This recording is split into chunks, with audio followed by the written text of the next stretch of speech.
After a long pause, political representatives from Chisinau and Tiraspol will hold meetings in the 1+1 format. On February 26, the talks will take place without the participation of Moscow's representatives, according to Moldova's Bureau for Reintegration. The negotiations will be held at the OSCE mission office in Tiraspol.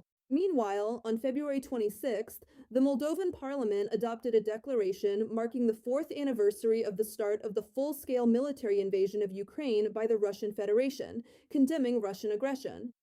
Parliament Speaker Igor Grosu emphasized that Moldova stands in solidarity with Ukraine and the Ukrainian people.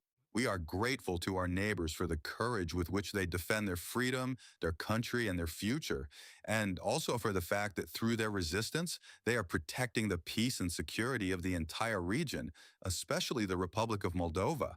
According to the text of the declaration, the Moldovan parliament condemns the harsh actions of the Russian Federation against Ukraine, demands that the aggressor state be punished for the crimes committed, and supports Ukraine in achieving a just peace. The declaration notes the need to continue supporting Ukraine from international partners. Providing Ukraine with the necessary means for defense and repelling the aggressor helps to strengthen both Ukraine's defense capabilities and the security of Europe as a whole.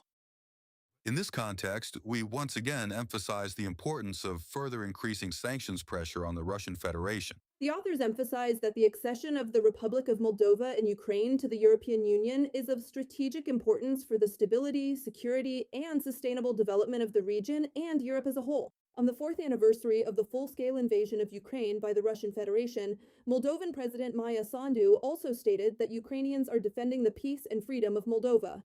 Sandu emphasized that Ukraine deserves a just peace and that Moldova will continue to support it with unwavering solidarity.